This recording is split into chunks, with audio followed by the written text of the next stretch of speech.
Good morning, everyone. Welcome to a Brilliant Businesses podcast. My name is Nick Bryant, and I'm very pleased this morning to be back in the Charles Cox Property Group offices. And now I'm with Vicky Novis, Vicky Novis, who is the compliance administrator here. I don't know what a compliance administrator is, but obviously you do. So if you could just explain to us your role.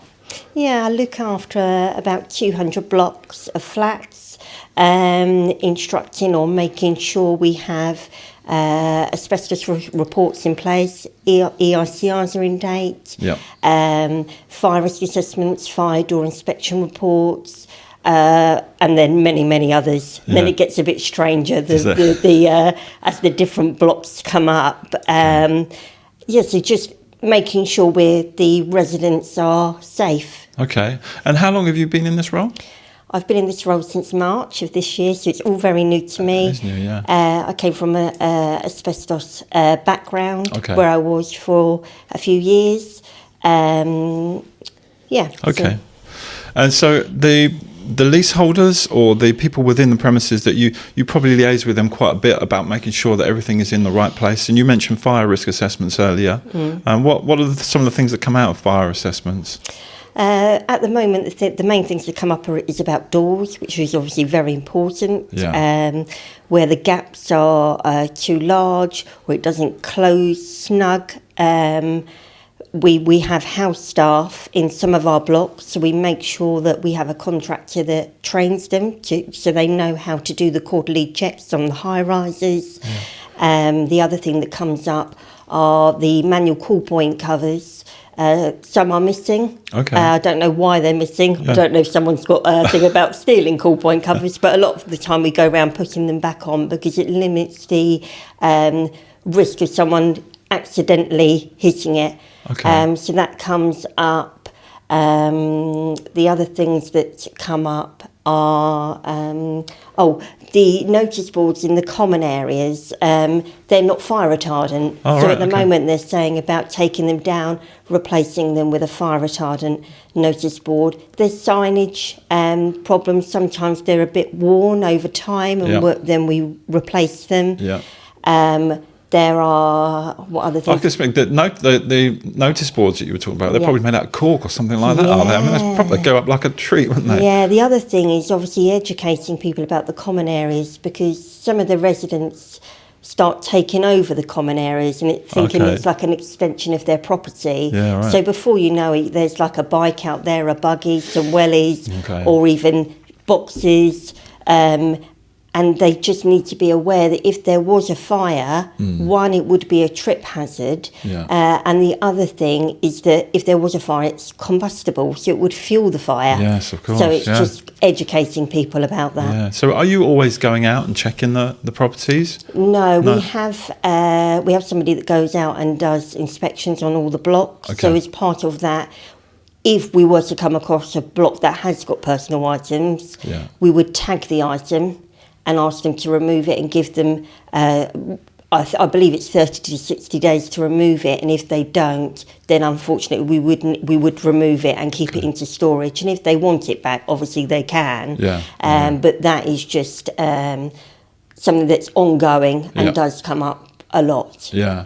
And you're taking on more and more buildings now as well, so your job's getting busier and busier. Is it quite a point where you're going to need some help with your role? Or 100%. We are looking at the moment, hopefully we're going to have a bespoke system built, a compliance system built. Yeah. We're looking at having signage when you go into a block of flats with QR codes, so when you scan it, you can scan and then report a fault. Okay. Or for contractors, when they go out, they can scan the QR code and it would give them the asbestos report, the fire risk assessment. So it's being transparent to making our contractors as safe and our residents. Yeah, and it streamlines the whole process as well. Doesn't it? Must reduce paperwork, reduce man hours, all that sort of stuff. Yeah, 100%. Which is really good, yeah. So some of the challenges you might face, I guess it's making sure all that is up to date is probably quite a challenge, to keep on top of it all. But I'm sure you do a good job of it. So is that something you enjoy? What do you enjoy most about your job? Well, At first, when I started, I'm not going to lie, I thought, oh, this is going to be, I'll be able to do it, and I'm going to get to the end. And then I've realised that it never stops. Okay. It's one of those things where you're never going to get to the bottom of the pile because there's always something happening. It's a constant, a very much constant role. And do you have to, you prioritise things quite, you have to keep on top of that because something might need doing quite seriously, quite urgently, wherein you're in the middle of doing something else. That's what Hayley was saying earlier. She has to sort of drop things because something else is going to come in priority. So with the fire risk assessment now and the legislation is that when we get the fire risk assessment, we're very lucky with the contractors that we use for them. He offers a separate spreadsheet with the actions and then the timescales of getting them completed. So that helps me hugely, and then I can prioritise what needs to be done and what's more important than the other. But then we do have things that come up where there's some electrical issues, but again, luckily we have a good supply of amazing contractors. That's good, isn't it? You need those around you. Yeah. And the Charles Cox Property Group as a company to work for, is it good? Do you like it? Yeah, it's amazing. Yeah. And you've got Christmas parties coming up and stuff like that? Yeah, we've got a Christmas party coming up tomorrow in Brighton with the whole group and subsidiaries. I think there's over 25 of us going. Excellent. So that'll be really nice. I think next week as well, we've got a pizza day. There was an incentive, and obviously the dream team hit the target, and we've all got pizza in the office, and then we have events out all the time. Yeah, that's good team bonding, isn't it? Yeah, Matt does a good job with that. He really does. Well, Vicky, thank you. Thanks for explaining your role. Thanks for talking about the Charles Cox Property Group. I see you out and about in networking meetings because you stand in for Matt when he can't do some, I think, do you? Yes, correct. Which is good. And because I think networking is a really strong way of you getting business in, isn't it? It works really well for you guys. And that's how I've met a lot of the contractors when we, all our signage, we use Sussex Sign Company, as you know. Yeah. We've got James Kirby and Lee Englefield that we use for our Sparkies.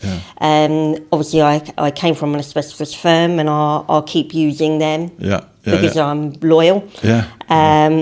We have got an amazing fire protection person we use, Summit Environmental. He does a lot of our compartmentation.